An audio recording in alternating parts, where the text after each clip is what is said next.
عن جميع المسلمين والمسلمات والمؤمنين والمؤمنات الأحياء منهم والأموات برحمتك يا أرحم الراحمين.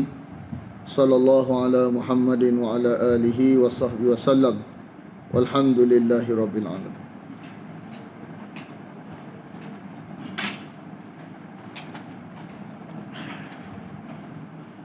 Ayat 150.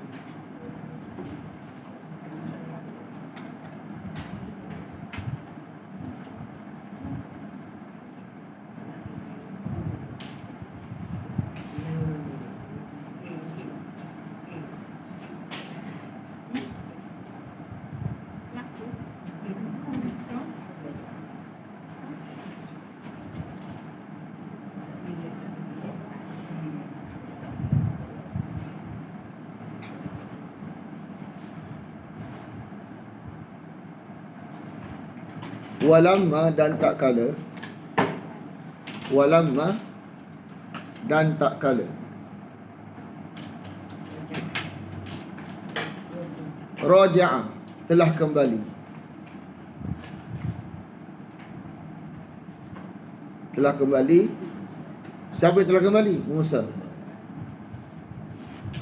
Telah kembali Musa ila qaumihi, kepada kaumnya, ila qaumihi, kepada kaumnya.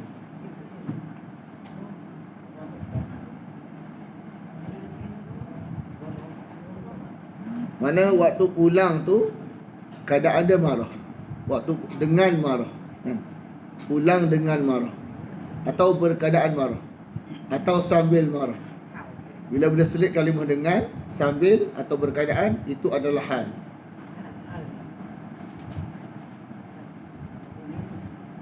Jadi marah ni, marah nafsu ke marah bukan nafsu ni?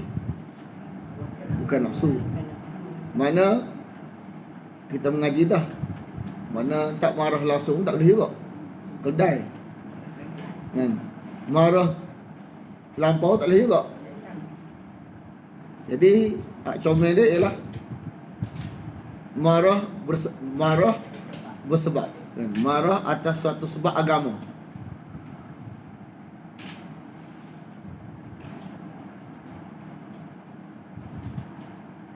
Kalau sifat tu tak ada pada haiwan, contoh tak marah langsung, kedai, maka sifat tak boleh. Terlalu marah tak boleh juga, haiwan juga kan?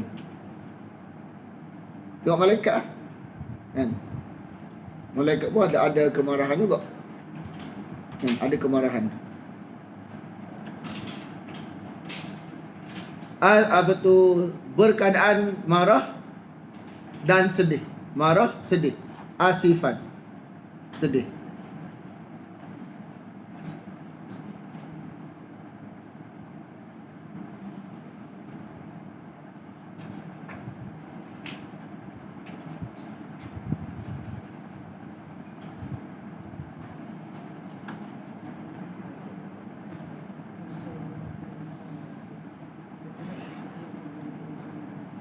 Kalau surah Yusuf, ya asafa ala Yusuf kan? Alangkah sedihnya atas kehilangan Yusuf. Jadi Yusuf ni barangkali maksud dia lain. Tapi bila orang Arab sebut Yusuf ni, kita sedih, makna bahasa Ibrani diserap ke dalam bahasa Arab barangkali.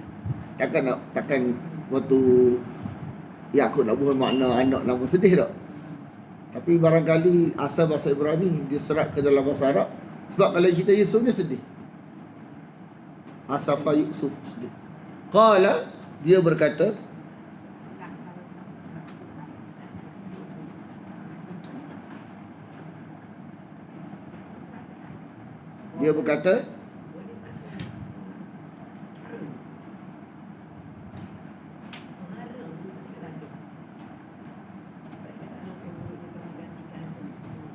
alangkah buruknya sama.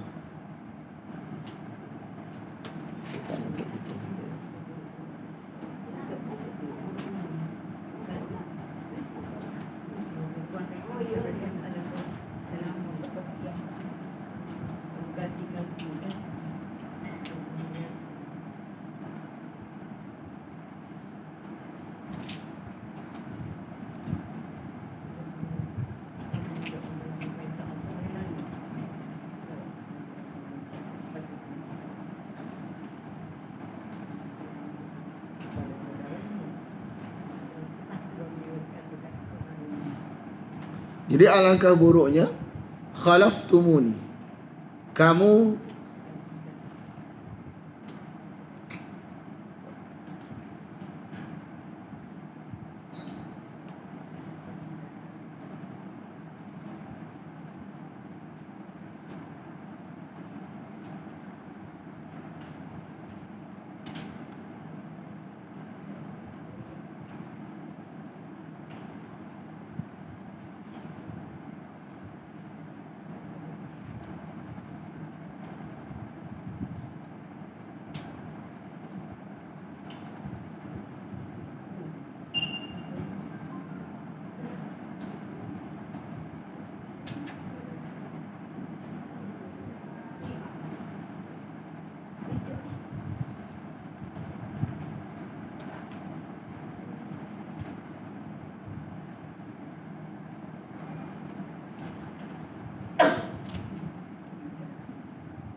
yang kamu lakukan sesudah pemergianku, yang kamu lakukan sesudah pemergianku. Sebenarnya khalaftumuni ini membelakangi aku. Alangkah buruknya kamu membelakangi aku dari sesudah pemergianku. Kan, membelakangi aku dari sudah pemergianku. Jadi khalafah ni mana membelakangi.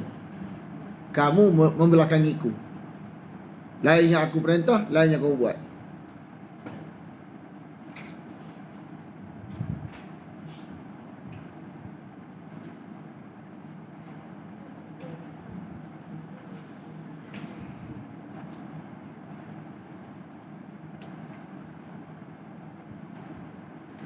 Apakah kamu mendahului? Itu apakah?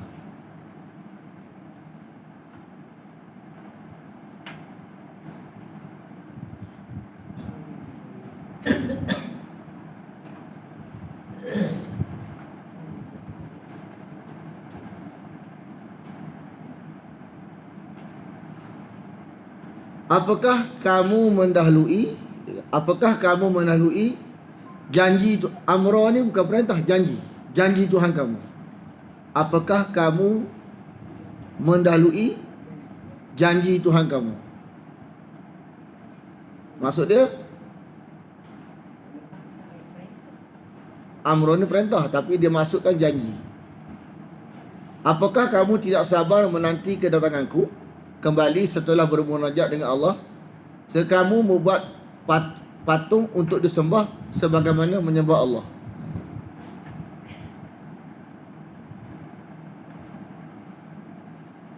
Wa alqa ni mana asal dia mencampakkan. Alwah ni teks wahyu, maka tidak boleh terjemah mencampakkan. Mana terjemah meletakkan. Dia meletakkan batu tulis ni dalam daurah. Sebab campak ni hukum dia, hukum kita faham campak Quran ni. Tapi kat sini kita boleh patut dia tak boleh terjemah campak sini. Alqa ni boleh makna letak. Dia meletakkan batu tulis. Batu tulis ni batu isi Taurat.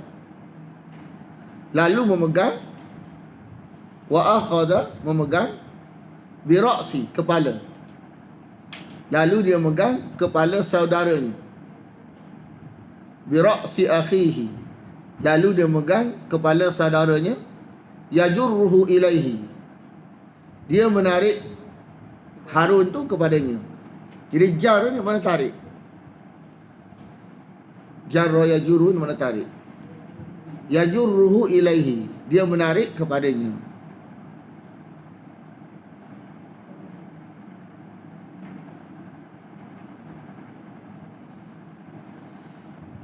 Waktu dia tarik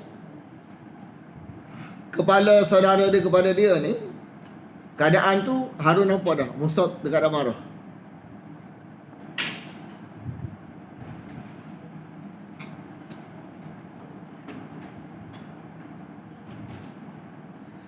Bila orang Arab sebut anak mak, makna dia lafaz minta simpati, lafaz kasih sayang, lafaz kasih, lafaz minta kasih. Qala ibna umma, wahai anak ibu. Kalau anak ayah,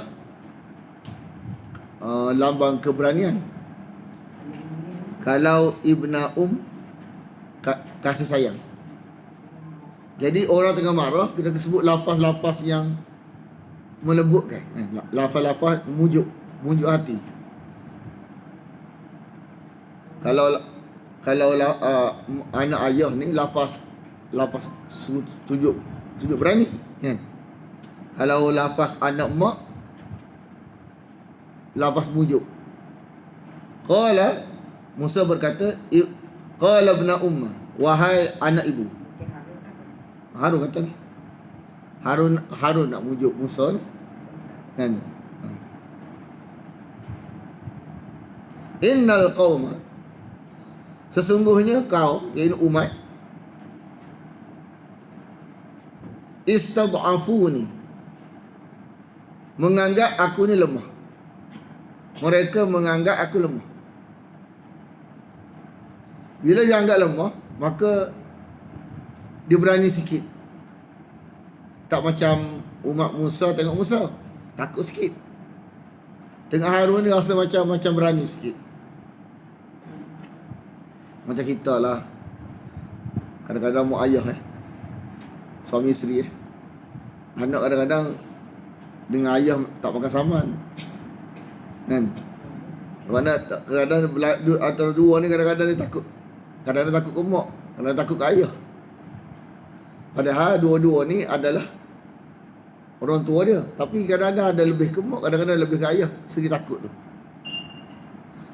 Wakadu, dan hampir-hampir, yaqtulunani, mereka hendak membunuhku.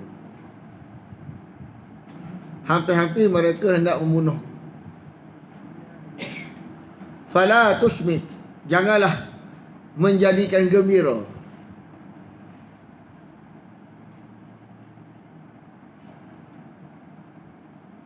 atas perbuatan engkau kepadaku al-a'da, musuh-musuh.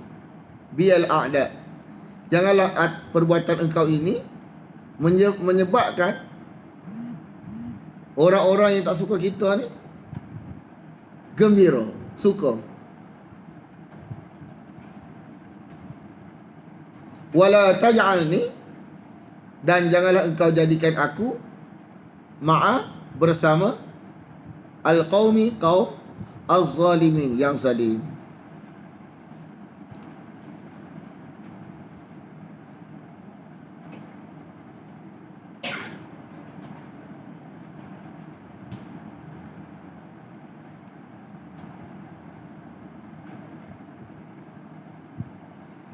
Dalam surah Taha, Musa dia katakan, wahai Harun, apa yang menghalangi kamu ketika kamu melihat mereka telah sesat sehingga kamu tidak mengikutiku?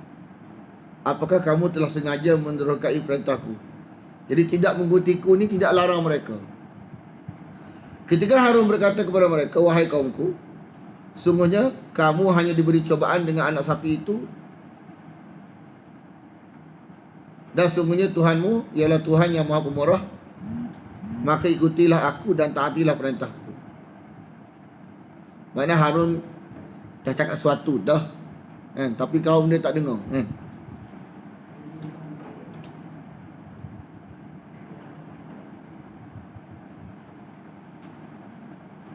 Jadi dia kata, hampir saja mereka membunuhku ni, dia kata, maka janganlah engkau menyangka bahawa diriku meremehkan dalam memimpin. Aku buat sesuatu dah, tapi atas sesuatu tu hampir-hampir nak kena bunuh.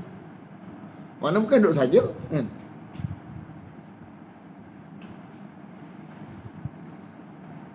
Lepas tu dia kata, janganlah kamu jadikan aku sebagai orang-orang yang zalim ni, sehingga engkau bermuamalah, berinteraksi denganku seperti berinteraksi dengan orang zalim. Inilah apa molek ni. Kalau kita lafaz Kalau lafaz doa untuk kita dan saudara kita. Qala rabbighfirli wa li akhi.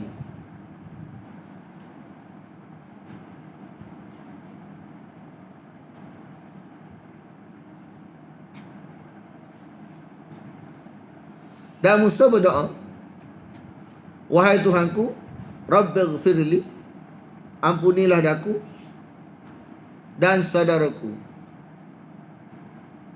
Wa adkhilna, dan kau masuklah daku fi rahmatik, pada rahmat engkau.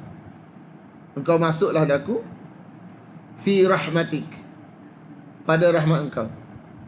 Wa anta, dan engkau adalah arhamur rahimin.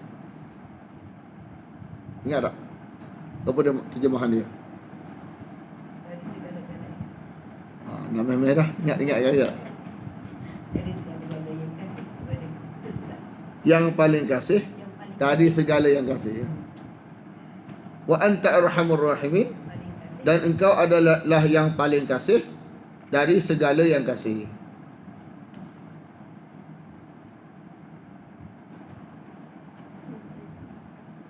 Dia terjemahnya, engkau lebih penyayang kepada kami dari bapa dan ibu kami, bahkan dari diri kami sendiri. Iyalah.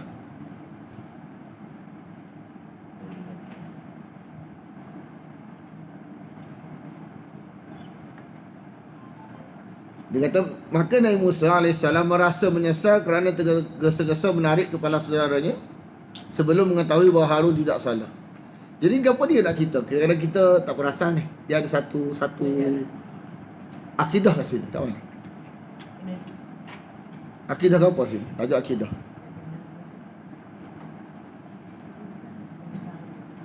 Ayat ni cerita nak beritahu di sebalik cerita Nabi-Nabi ni, Allah nak beritahu Nabi tak tahu benda gaib. Kalau Nabi tahu benda gaib, dia tahu apa Harun buat. Dia tak tahu apa Harun buat dekat dia duduk dekat mana? Dekat Sursina. Dia tak nampak apa dia Harun buat. Lepas tu dia buat lagu tu. Sebenarnya Allah tu kisah-kisah para nabi ni sebenarnya ada unsur akidah yang Tuhan nak selitkan. Sama-sama cerita nak beritahu kita apa dia. Nak beritahu kita Nabi tak tahu benda gaib.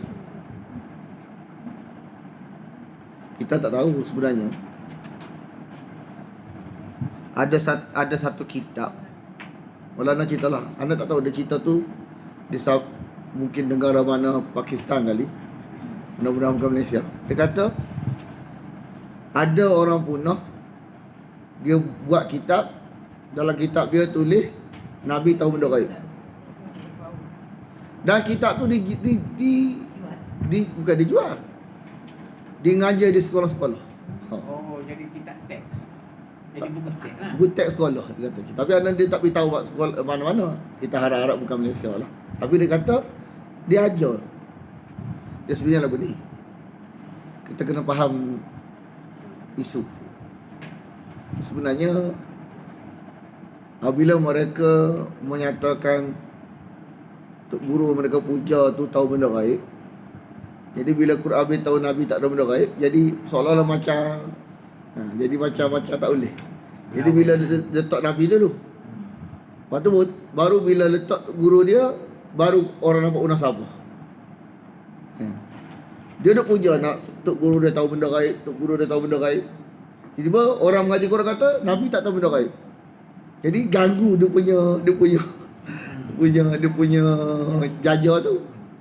Jadi untuk hak dia jaja tu supaya jadi diterima, maka dia kena sabit Nabi tahu benda gaib sebenarnya. Tapi dia kata lagu ni lah, dia kata apa tu, Nabi tahu sebut dalam Quran, Nabi tak, dia takwil ayat tu. Kan? Allah suruh kata aku tak tahu benda gaib. Dia takwil ayat tu, dia kata Nabi ni apa tu bukan tahu dia, macam ibarat macam merendah diri. Kan? Padahal kita beritahu dalam akid dalam Quran nak ajar kita bukan Nabi rendah diri. Memang Nabi tak tahu benda gaib. Ni cerita dia. Mana apa dia gaib? sesuatu yang tidak dapat dicapai oleh panca indera. Makna kalau musuh boleh tahu apa haram buat ni, biasa ke luar biasa? Luar biasa. Luar biasa. Luar biasa tu baik lah. Mana nak seolah nak Musa ni macam tahu dah lah bagi mana Musa ni tahu apa yang Harun buat, padahal Musa di tempat lain. Itu benda baik lah tu. Benda baik lah. Contoh macam kita Ramli lah. Senang sikit. Payah ni nak faham. Kita Ramli kita betul Ahmad Albaq kan. Jin kata apa? Nanti kau balik akan berlaku sesuatu yang mengejutkan kamu. Dia balik. Kita tengok apa dia? Dua orang apa tu? Birah dia ke? Rompok rumah dia kan? Tapi pernah beli syawal tak? Dua orang tu. tapi nak cerita hak tu lah. Makna dia dalam cerita tu satu sabit yang memunahkan akidah. Seolah jin tahu benda gaib. Sebenarnya bukan Quran aja jin tak tahu benda gaib, malaikat tak tahu benda gaib, Nabi tak tahu benda gaib, wali tak tahu benda gaib. Okay, malaikat tak tahu benda gaib kat mana? Kita mana? Dalam Quran. Malaikat tak tahu benda gaib. Waktu malaikat datang rumah Ibrahim, dia tahu tak apa dia Ibrahim dan Sarah buat? Tak tahu. Lepas dah masuk siap, buat keluar baru dia tahu. Kalau dia tahu dia betul siap. Macam kita lah. Hai, ngabuk ni, Joe Syafiq nak sebelah lembu ni. Tak payah tak payah susah lah cikgu, kita mari kejap-kejap je. Nyusul. Kan? Lepas tu kita mana biasa lagu tu lah tak.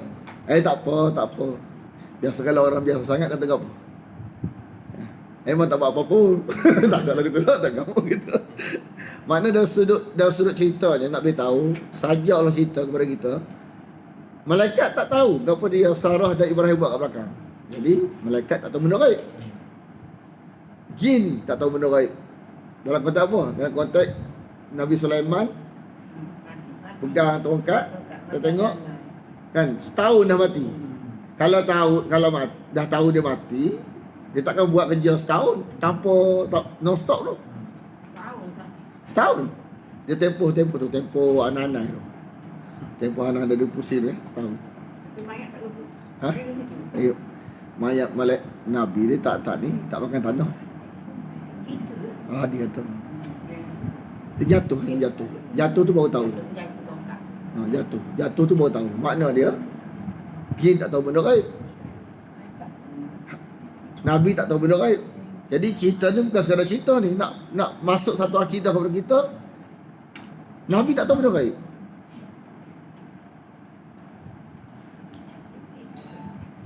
Jadi benda gaib ni Allah saja. Allah saja. Apa dia benda gaib? Sesuatu yang terdapat dicapai oleh panca indera. Jadi sebenarnya cerita-cerita lagu ni sebenarnya kita bila kita mengajar Quran kita kena keluar buat kesimpulan. Masyarakat ni dia tak tahu.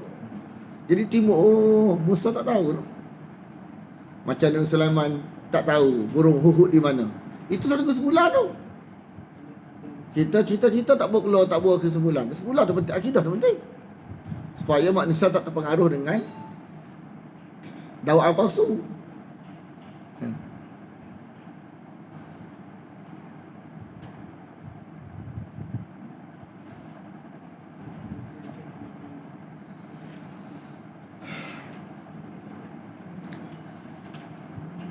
Sesungguhnya inna alladhina orang-orang yang ittakhadhu mereka menjadikan al-ajla anak lembu.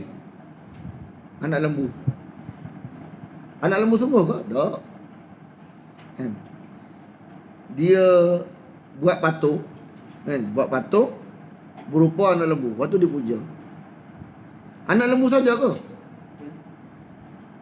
Bukan anak lembu saja. Kalau kita kata anak lembu saja kita tak faham. Gapa-gapa segala perkara, benda yang kita sabit sifat yang tidak boleh disabitkan oleh kajian dan wahyu. Kan? Maka itu adalah puja. Kan? Faham tak? Sesuatu benda yang tidak disabitkan oleh kajian atau wahyu. Itu puja dia panggil.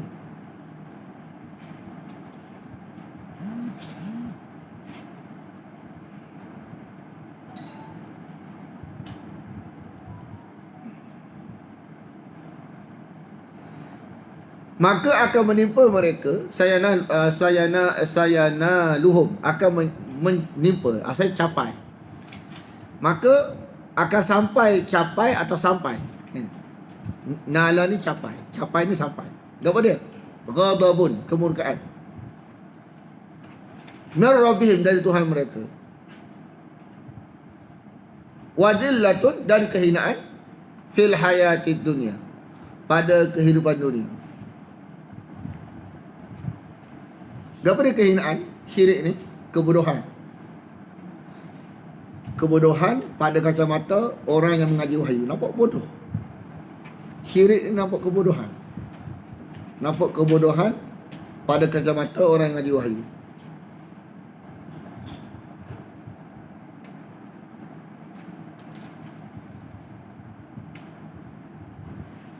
Lepas tu dia kata, wa kadzalik, ada demikianlah kami balas kepada orang yang mengada-adakan. Kan? Al-muftari. Jadi syirik ni barang yang diada-adakan. Barang tak ada, bagi ada. Benda tak ada dalam keterangan, benda tak ada dalam keterangan wahyu, kita buat ada. Itulah syirik.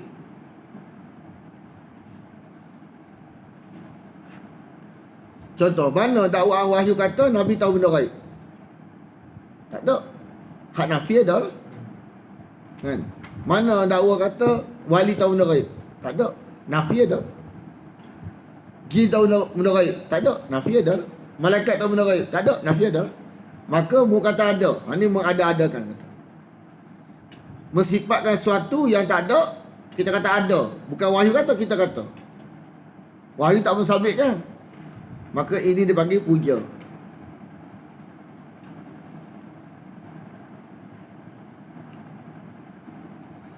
Suatu cerita Nabi, para Nabi dan Nabi kita ni, kita kena tapis sungguh supaya tak jadi puja. Sebab kita reka cerita tu, kita cerita rekaan, kita sandar kepada Nabi, mana-mana Nabi pun, maka dianggap dikira puja.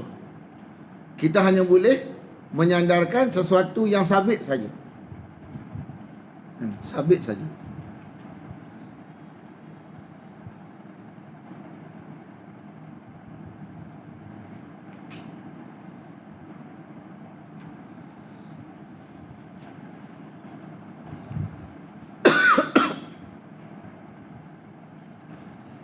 Dan orang-orang yang melakukan as-sayyi'at. As-sayyi'at ni kadang-kadang makna dosa kecil. Tapi kalau satu tompok lagu tu, satu lagu tu, dia termasuk belaka. Syirik besar, dosa besar, dosa kecil. Kejahatan ni dia satu komponen.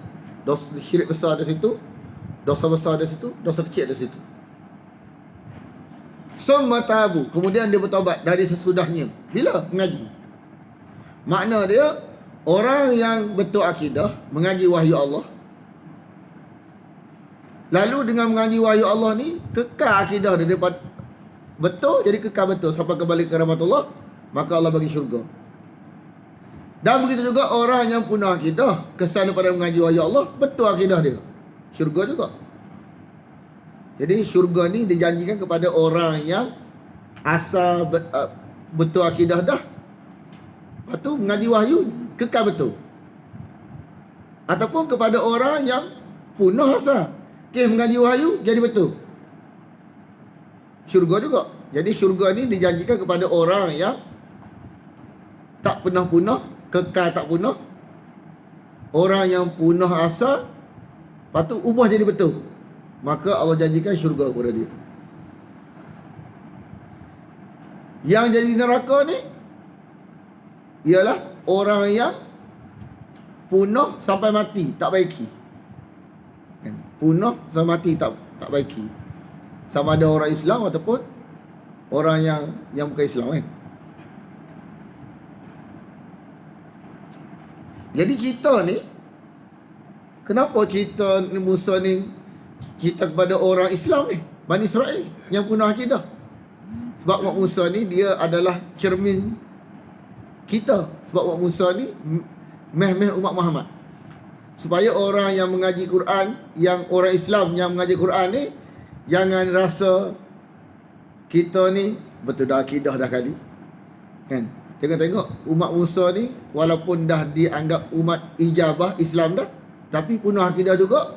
Supaya kita pun kiat akidah kita. Patut Allah janji, kalau kita betulkan akidah kita sebelum kembali ke rahmatullah, Allah ampun dosa kita, kan? Makna dia kita kena cermin kita. Dia ni Islam dah, tapi punah akidah, puja benda, kan? Kita lah dak, kan? Kita banyak puja benda tu.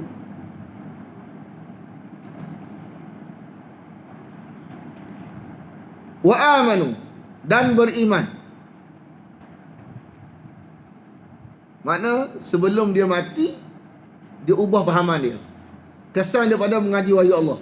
Inna rabbaka min ba'diha, sebenarnya Tuhan engkau dari sesudahnya, la ghafurur rahim, benar-benar Maha Pengampun, Maha Penyayang.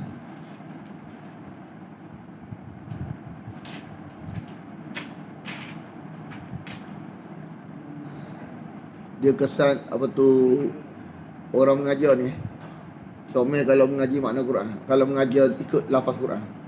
Syaitan tak ada nak provokasi.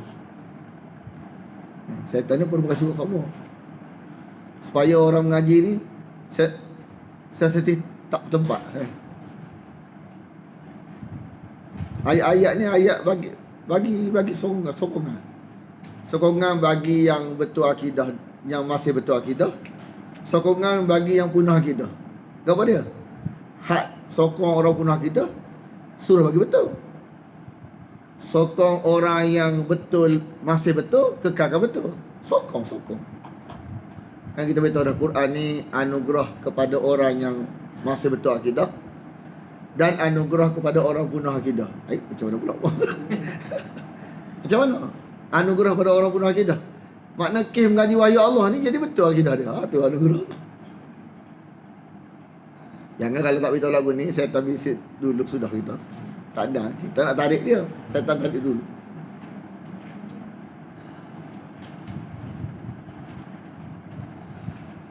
Walamma, dan tak kala, sakata. Sakata ni biasa uskut, la tatakallam, diam. Kat sini reda daripada apa? Kemarahan. Reda daripada kemarahan.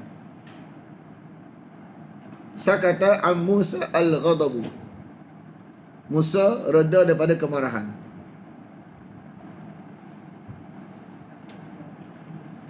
Akhad al-alwah. Dia pun ambil semula batu tulisan tu. Alwah ni boleh batu, boleh kayu.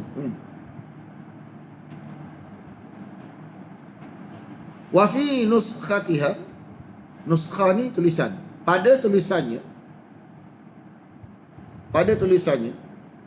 tulisan apa ni? Tulisan Taurah.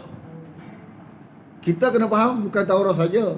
Dalam konteks Quran ni nak ajar semua tulisan kitab termasuk Quran. Ada petunjuk. Apa petunjuk? Maklumat tu. Petunjuk kepada tauhid, kepada syirik. Makna tauhid kepada dia, makna syirik kepada dia. Supaya orang yang terjebak dengan syirik, tinggal syirik, ambil tauhid. Kan? Bila dia terjebak dengan syirik, dia tahu dia tinggal syirik, dia ambil tauhid, maka Allah bagi dia rahmat. Kepada rahmat, syurga. Kita tengok dalam Quran, setiap ada kalimah huda, mesti ada rahmat. Rahmat ni kepada keampunan dan syurga. Makna tak ada maklumat, tak ada lah rahmat. Tu aja kita hak mengaji Quran ni, kalau kita tidak mahu cari wahyu Allah, maklumat ada situ, maka tak ada maklumat, tak ada lah rahmat. Tak ada maklumat, tak ada lah rahmat. Macam kerajaan kata, tak mari datang daftar, bantuan tak mari. Mari belaka dah. Kan? Siapa-siapa tak mari, daftar diri, maka bantuan tak mari. Bukan pergi belaka penuh. Kan? SOP. SOP pula. Makna dia sudut dia terlebih tahu, seolah nak beritahu kita, kalau tak ada maklumat, tak ada lah rahmat. Sebab tu hudaw wa rahmah. Hudaw wa rahmah. Dia duduk sekali. Ada maklumat, ada rahmat. Tak ada maklumat, tak ada rahmat. Bukan Tuhan tak usah bagi rahmat. Tuhan nak suruh kita ngaji. Itu jadi. Lilladina, kepada hum, mereka, lirabbihim, kepada Tuhan mereka, yarhabun, takut. Takut ni sifat yang datang gitu ya. Takut ni. Takut ni datang lagu tu ke? Duduk rumah cuma takut Tuhan. Gitu ke? Tak, takut ke hantu adalah. Kan? Dia mesti ada datang dulu. Lepas tu duduk. Lepas tu dengar. Faham. Takut. Tinggal. Selamat, dia tujuh. Datang, duduk, dengar, faham, takut, tinggal, selamat, tujuh. Jadi takut tu dia bukannya datang, dia proses. Bukan proses tu dulu. Dia pun ada proses satu dulu. Datang. Lepas tu duduk. Lepas tu dengar. Lepas tu faham. Lepas tu takut. Lepas tu tinggal. Lepas tu selamat.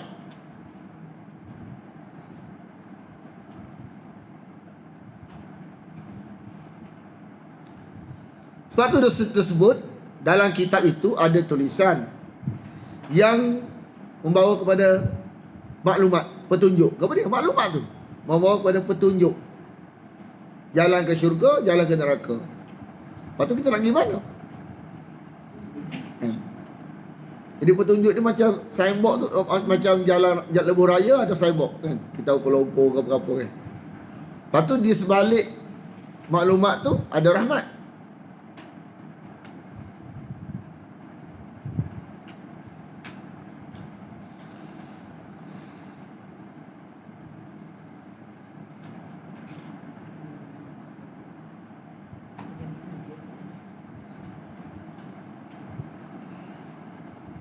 Kita ni Allah nak beritahu kita tentang Musa pilih 70 orang paling cerdik. Wakil paling cerdik daripada kaum Bani Israel ni, dia pilih 70 orang. Ikhtara ni mana pilih kan? Dan telah pilih Musa kaumnya 70 orang. 70 orang lelaki. 70 orang. Tapi cerdik cuma tidak telus. Cerdik ketelusan tak ada. Dia kesan daripada kepunahan bila jauh dengan wahyu ni, fitrah punah, jadi tak telus. Jadi cerdik saja, kalau tak telus sesat juga. Macam ni 70 orang ni cerdik belakang ni. Limiqatina, untuk waktu yang kami tentukan. 70 orang ni, waktu Musa dalam tafsir, waktu Musa bercakap dengan Allah Ta'ala, 70 orang dengar sekali percakapan tu. 70 orang ni dengar sekali percakapan tu. Waktu Musa berdialog dengan Allah, 70 orang dengar sekali. Dengar percakapan Musa dengan Allah. Dengar percakapan tu lah dia nak lebih. Dengan nak lebih ni bukan minta atas dasar keimanan sebagai Musa nak tengok Allah. Dia minta tu sebagai syarat keimanan. Dia minta tu sebab setelah dia dengar dialog Musa dengan Allah. Macam mana dengar tu, kita tak dengar cerita kita. Bukan kita dengar di 70 orang ni. Tak kita fikirlah kan. Tapi setelah dengar dialog ni, lepas tu lah dia minta nak tengok. Bukan nak tengok selalu. Lepas dengar dialog Musa dengan Allah, minta nak tengok sebagai syarat keimanan, maka Allah bagi halilintar. Kan? Mati belaka. Bila mati belaka, Musa sedih. Sebab yang menyaksikan peristiwa kena hukum ni Musa seorang. Tinggal dia sorry tak? Dia seorang hidup amat 70 mati berlaku, duduk atas, mati ke atas, bukan umat dia tengok. Hak yang baki-baki duduk bawah. Hak baki-baki duduk bawah. Hak naik ke atas ni apa tu mati belaka dah. Kalau dia turun apa berlaku? Hak 70 orang ni hak paling cerdik ni. Hak tinggal ni dia bimbang nanti turun dia, orang yang bawah kata apa? Dia kata pandai pun Musa pilih hak cerdik-cerdik. Lepas tu membunuh ke atas supaya boleh kuasai kami. Dia takut lagu tu. Memang akan berlaku lagu tu. Lepas tu Allah menghidupkan semula surah Baqarah. Ni mati semua ni Allah hidupkan semula. Jadi dia kata gini, Ha? 70 orang ini bukanlah mereka yang meminta diperlihatkan Allah secara nyata yang kemudian disambut Allah. Betul, dia minta Allah. Bukan dia. Ini bukanlah mereka yang meminta diperlihatkan Allah secara nyata. Ayat. Mana-mana kitabnya. Dua ke nombor 2 tu. Nombor 2.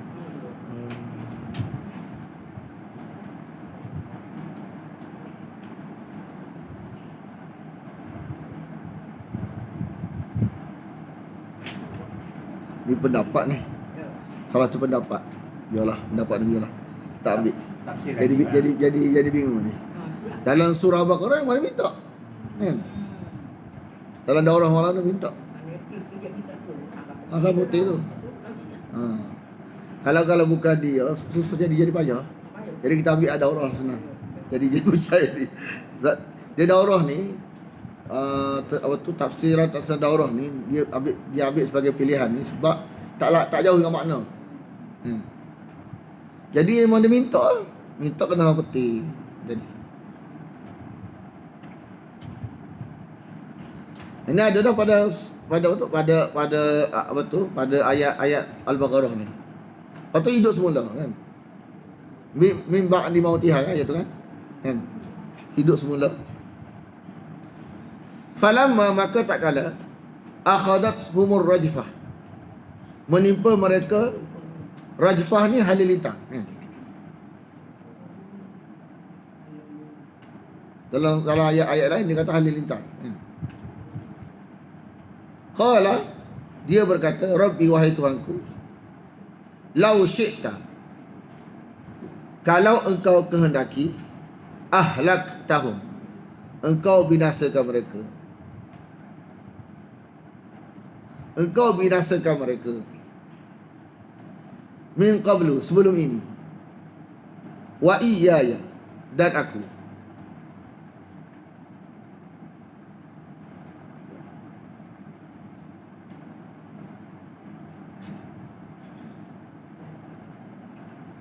Dan aku wa iyaya dan aku. Atuhlikuna apakah kau binasakan kami bima fa'ala as-sufaha'u minna dengan disebabkan yang telah dilakukan oleh orang bodoh dari kami. Paling cerdik ni. Paling cerdik tapi tidak telus dengan wahyu Allah, Allah kata bodoh juga. Apa tu Musa sebut bodoh juga.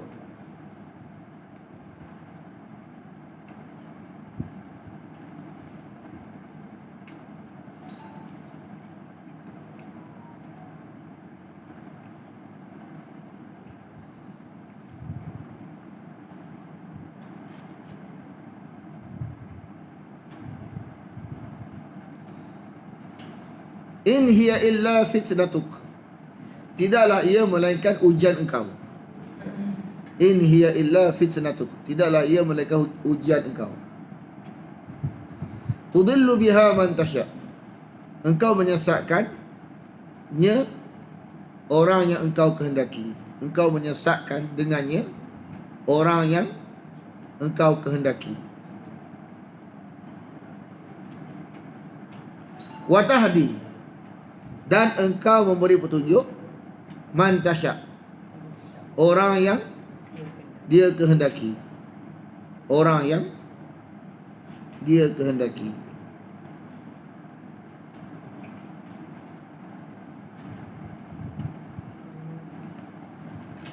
anta waliyuna, engkaulah pelindung kami.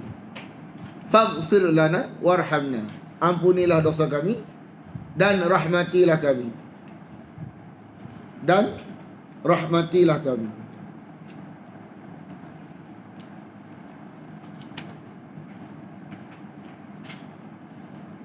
Wa anta khairul ghafirin, dan engkau adalah sebaik-baik pemberi ampun.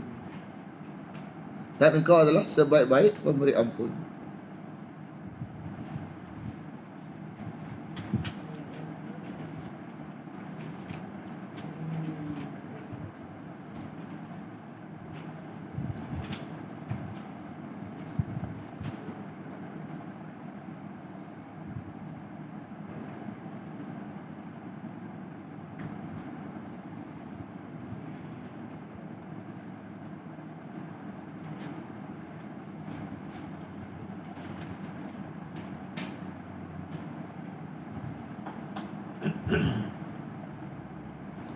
Waktub lana, dan engkau tetapkanlah untuk kami fi hadhihi dunya hasanah. Engkau tetapkanlah untuk kami pada dunia ini kebaikan. Engkau tetapkanlah pada dunia ini hasanatan, kebaikan.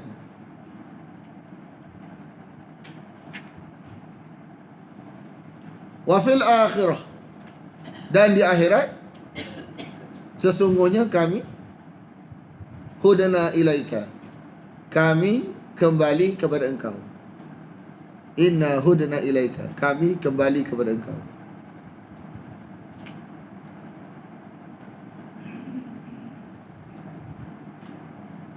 Jadi kebaikan kat sini, segala keperluan hidup ni tercapai, kan?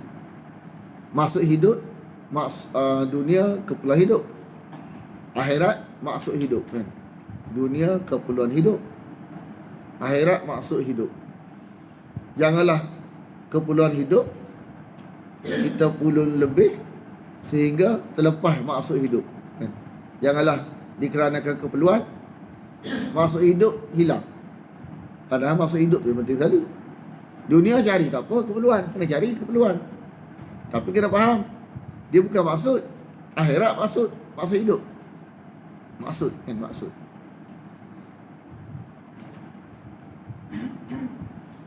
Qala adabi, dan ia berfirman, yakni Allah, azabi, azabku ini,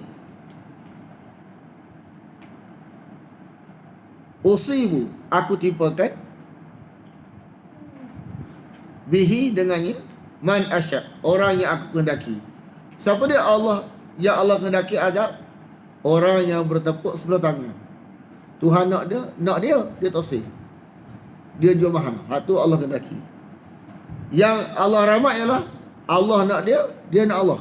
Tuhan rahmat. Mana dia bertepuk dua belah tangan, Tuhan rahmat. Bertepuk sebelah tangan, Tuhan kehendaki sesatkan. Wa rahmati, dan rahmatku, wasi'at kulla syai', merangkumi segala sesuatu. Merangkumi segala sesuatu. Kita tengok tak? Mana syurga ni bukan merujuk kepada orang yang lahir-lahir Islam. Islam dah saja. Mana syurga ni disediakan kepada sama ada dia Islam asal atau baru masuk Islam. Bayangkan kalau syurga ni untuk orang yang Islam asal saja. Orang nanya lah. Jadi bukan merujuk kepada asal, merujuk kepada siapa yang ikhtiar, siapa yang tak ikhtiar. Mana kalau dia bukan Islam asal tapi dia ikhtiar, syurga juga. Orang yang asal Islam tapi tak usaha mana, neraka. Mana bukan dilihat pada asal usul Islam atau tak Islam, dia tengok kepada usaha atau tidak. Kalau dia usaha, ending dia syurga juga. Kalau dia tak usaha, ending dia neraka juga. Kadang-kadang terbalik. Dia asal Islam tapi tak usaha, tiba-tiba masuk neraka abadi. Dia tak asal Islam, usaha, masuk syurga abadi. Boleh jadi lagu tu. Sebab Tuhan tak tengok kepada asal, Tuhan tengok kepada ikhtiar dia. Sejauh mana dia usaha tu? Tak kira siapa pun. Jadi fair lah kalau kata kalau Quran lagu tu fair. Kita dah bunuh siapa lah. Semua boleh. Asal usaha. Tapi kalau tak usaha, semua dia ancam ke neraka sana, ancam abadi. Tak kira siapa. Asal usaha je. Itulah yang dimaksudkan wa rahmati wasi'at kulla syai'. Makna rahmat Tuhan ni menjangkaui orang yang sama dia apa tu Islam dah atau boleh Islam lagi. Ada bahagian rahmat juga. Dengan syarat dia kena ikhtiar cari Islam.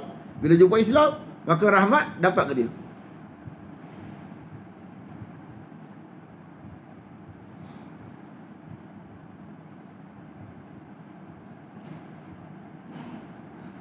Fasa'aktubuha, dan aku tetapkan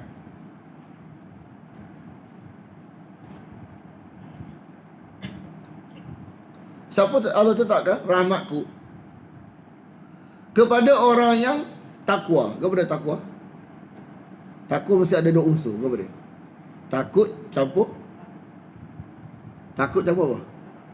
Jaga. Takut campur jaga tu. Jaga hukum. Itu takwa. Jadi takut bukan datang selalu, datang daripada proses, datang, duduk, dengar, takut, tinggal. Takut tinggal itulah makna takwa. Wa yu'tuna zakah, dan menunaikan zakat.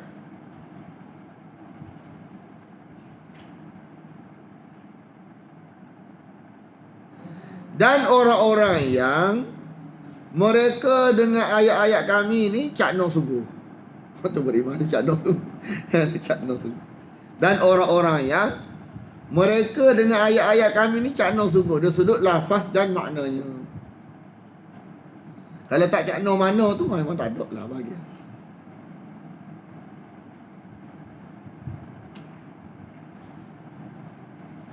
Lepas tu tengok Lepas tu cerita lah. Dan ngajar anak yatim kan, anak yatim kan.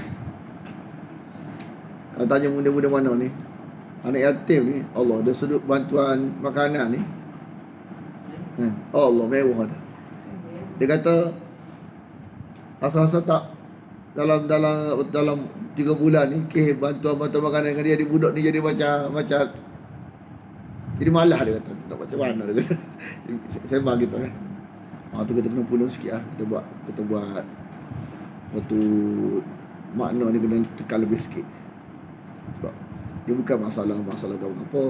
Sebab kita kena faham orang luar ni dia nak ibarat macam nak buat baik. Kita kena malu-alukan. Tapi dia tak tahu anak yatim ni keperluan dia apa dia. Makanan kita faham dah. Kita bagi dah. Keperluan dia macam kita juga. Keperluan duniawi, keperluan ukhrawi. Dan dunia dia, masalah dunia dia kena fikir, masalah akhirat kena fikir. Jadi orang luar ni dia barangkali dia dah tak tahu apa nak bagi makanan. Kita kena beritahu lah keperluan dia kepada dia. Mana keperluan bagi budak-budak ni, bagi anak kan. Macam kita lah juga, keperluan maklumat nak balik dengan selamat. Dia tak tahu apa. Macam kita ni ada mak ayah beritahu kan, belajar rajin, mati sukma. Kena ingat kita ni dia orang yang orang tak ada kasih sayang kan. Ya. Macam Cik Syam kita tengoklah gaya dia tu. Kita tengok kita tahu memang dia kesian lah dia. Tu kadang-kadang kita tekan sikit tajuk tu. Kita tajuk Quran kita tekan semua. Awak ni kita beritahu lah makna kaya kita ni kaya, istilah kaya. Kadang-kadang istilah kaya kita sendiri bukan negatif, kita semua orang manusia ni dia tak faham makna kaya. Siapa yang paling kaya? Allah Ta'ala dah. Kan? Bukan maksud tu. Siapa yang paling Allah bagi anugerah kat dunia ni, siapa dia? Kita kata Acong Ameng ni kita letak kan. Siapa bagi kaya pada Acong Ameng? Allah Ta'ala. Jadi nak tahu siapa paling kaya, kena tanya hak Tuhan bagi. Tanya kita letak Acong Ameng tak? Kali butuh ke apa ke. Kita kena letak siapa dia yang paling Allah bagi banyak. anugerah kat dunia ni, siapa dia? Allah mengisytiharkan siapa dalam Quran? Surah paling pendek dalam Quran surah apa? Sungguhnya kami telah memberikan kepada engkau nikmatnya banyak. Siapa dia engkau ni? Nabi. Yang kita set kaya tu hak kita punya tarif. Dia kata kaya ni, tak nampak kaya pun Nabi. Sebab kita nampak, kita takrif kaya tu konteks kita tu lari. Kaya konteks Allah Ta'ala tu, yang Allah masuk dalam Quran, huwa khairum mimma yajma'un. Dia lebih baik daripada apa yang mereka kumpulkan. Apa dia? Quran dan makna dia ni. Ni kekayaan sebenar. Cuma kita tarif tu kita terjebak dengan tarif manusia bagi. Kita kena tarif Quran bagi siapa kaya. Apa kaya menurut Quran? Makna kaya ialah kepahaman Quran tu. Kepahaman Quran tu kaya. Hak tu kaya sebenarnya. Betul lah Nabi ada apa? Hak tu yang Nabi ada. Hak Nabi bagi kita belaka kepahaman. Kan? Makna hak tu kita kena puluh sebelum kembali ke tak kaya tak ada Allah, kena puluh. Hak tak ada manusia ni tak salah, tapi jangan hilang hak tak ada Allah Taala ni. Hilang tarik hak yang Allah tunjuk ni, habis kita. Segala kekayaan kita dunia tu rupa-rupanya nak beli azab hari esok. Kan? Kalau akidah tak betul, semua kaya kita jadi hutang yang tak boleh dibayar hari esok. Kalau kita balik jumpa Tuhan ni, akidah tak betul, kan? Nikmat bila tak guna pada tempat dia, Allah anggap hutang. Dan hutang kalau akidah tak betul, hutang tak boleh bayar sampai bila-bila dalam neraka. Kaya kat mana lah betul. Sebab tu kaya tu ialah makna Quran ni. Sebab tu kita kena puluh ni. Tuhan nak bagi kita tak tahu kita ni. Kan? Otak kita sekarang ni letak sebelum kembali ke rahmatullah, aku nak cari kekayaan ni. Hak ni lah kekayaan sebenar.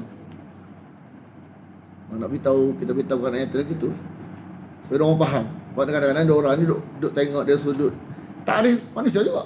Dia kata Allah kita ni tak ada ayah, tak ada apa. Makna jangan letak tarikh tu. Mau ni kata letak tarikh apa lagi. Hak ni semua boleh. Semua boleh. Mau duk fikir hak tarikh manusia, jadi kita duduk rasa sedih semua ada. Jadi tengok tarikh yang Tuhan bagi tu. Tarikh apa? Tarikh Quran. Sekarang ni makna peluang kita untuk mengajar Quran ni ada. Perlu sungguh-sungguh. Hak ni memang betul, memang kaya sungguh. Walaupun orang tak kata kaya, tapi Allah kata sudah mencukupi. Hak Tuhan sebenar. Hak patut kita kerja. Kan? Kalau tak capai hak yang Musa letak kaya tu, tak salah, tak rugi kita. Tapi kalau terlepas hak Tuhan letak makna kaya ni, habis kita. Nikmat-nikmat mata semua belaka ni, satu jadi makna bagi percuma, Allah bagi syurga. Satu Allah anggap hutang kalau akidah tak betul, dan hutang yang takkan boleh bayar sampai bila-bila. Jadi kita ni dah guna nikmat lah ni. Nak pastikan nikmat ni percuma ke jadi hutang, kita kena pastikan balik jumpa Tuhan, akidah dia betul. Mengaji Quran sampai habis licin. Biar akidah jadi betul, supaya segala nikmat ni jangan jadi hutang. Kalau jadi hutang sudah kita.